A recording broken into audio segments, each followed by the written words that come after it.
Hi guys, ಹೇಗಿದ್ದೀರಾ? Hope all are good. So this is my first mini log ಅಂತಲೇ ಹೇಳ್ಬೋದು. So mother's day ಇತ್ತು, ಅದಕ್ಕೆ ನಮ್ಮ ಅಕ್ಕ ಏನೋ ಪ್ರಿಪೇರ್ ಮಾಡ್ತಿದ್ಲು. ಅದಕ್ಕೆ ಏನಂತ ಕೇಳಿದ್ದಕ್ಕೆ ಏನು ಮಾಡತ್ತಿ ಅಕ್ಕ? Cheese burger guys. ಇದು ಚೀಸ್ ಬಟರ್ ಬನ್. ಸೊ ನಮ್ಮ ಅಕ್ಕ ಕೊಟ್ಟಿದ್ದೀವಿ. ಹಂಗೆ ನಮ್ಮ ಅಕ್ಕ ಕೊಟ್ಟಿದ್ದೀವಿ ಗೈಸ್. Thank you.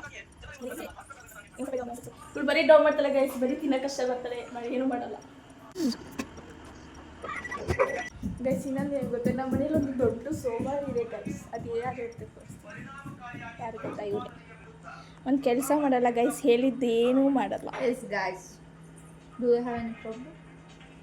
ನಿಮ್ಮ ಮನೇಲಿ ಇದೇ ಥರ ಯಾರಾದರೂ ಇದ್ದರೆ ಕಮೆಂಟ್ ಮಾಡಿ. ಸೊ ಮದರ್ಸ್ ಡೇಗೆ ಏನಾದರೂ ಪುಟ್ಟದಾಗಿ ಸೆಲೆಬ್ರೇಷನ್ ಮಾಡೋಣ ಅಂತ ನಾನು ನಮ್ಮ ಅಕ್ಕ ಪ್ರಿಪೇರ್ ಮಾಡ್ತಾಯಿದ್ವಿ. ನಮ್ಮಮ್ಮ ಔಟ್ಸೈಡ್ ಹೋಗಿದ್ರು, ಅವ್ರಿಗೆ ಏನೂ ಗೊತ್ತಿಲ್ಲ. ಆ್ಯಕ್ಚುಲಿ ಬಂದ ತಕ್ಷಣ ಐ ಕ್ಲೋಸ್ ಮಾಡ್ಕೊಂಡು ಸೀದಾ ರೂಮಿಗೆ ಕರ್ಕೊಂಡೋಗಿ ಆಮೇಲೆ ರೆಡಿಯಾಗಿ ಮತ್ತೆ ಹೊರಗಡೆ ಕರ್ಕೊಂಡ್ಬಂದ್ವಿ. ಸೊ ಅವರಲ್ಲಿ ಕಾಯ್ತಾ ಇದ್ದರು, ಏನು ಮಾಡ್ತಿದ್ದಾರೆ ಬೇಗ ತೆಗೀರಿ ಅಂತ.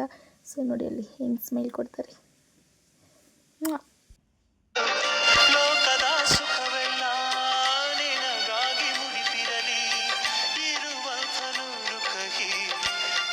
ಸಾರಿ, ಗೊತ್ತೇ ಇರಲಿಲ್ಲ ಈ ಥರ ಫ್ಯಾನಲ್ಲಿ ಹಾಕಿದ್ದೀವಿ ಅಂತ. ಆಮೇಲೆ ನೋಡ್ಬಿಟ್ಟು ಮೇಲೆ ನಮ್ಮ ಅಕ್ಕ ನೋಡಿ. ಸೊ ಫೈನಲಿ ಎಲ್ಲ ಮುಗೀತು. ನಮ್ಮ ಫ್ಯಾಮಿಲಿಯಲ್ಲಿ ಲಾಸ್ಟ್ ಡ್ಯಾನ್ಸ್ ಮಾಡಲಿಲ್ಲ ಅಂದರೆ ನಾವು ಫಂಕ್ಷನ್ ಮಾಡಿದ್ದೀವಿ ಅಂತ ಅನಿಸೋದೇ ಇಲ್ಲ. ಸೊ ಹೋಪ್ ನಿಮಗೆ ಈ ವಿಡಿಯೋ ಇಷ್ಟ ಆಗಿದೆ ಅಂತ. Thank you.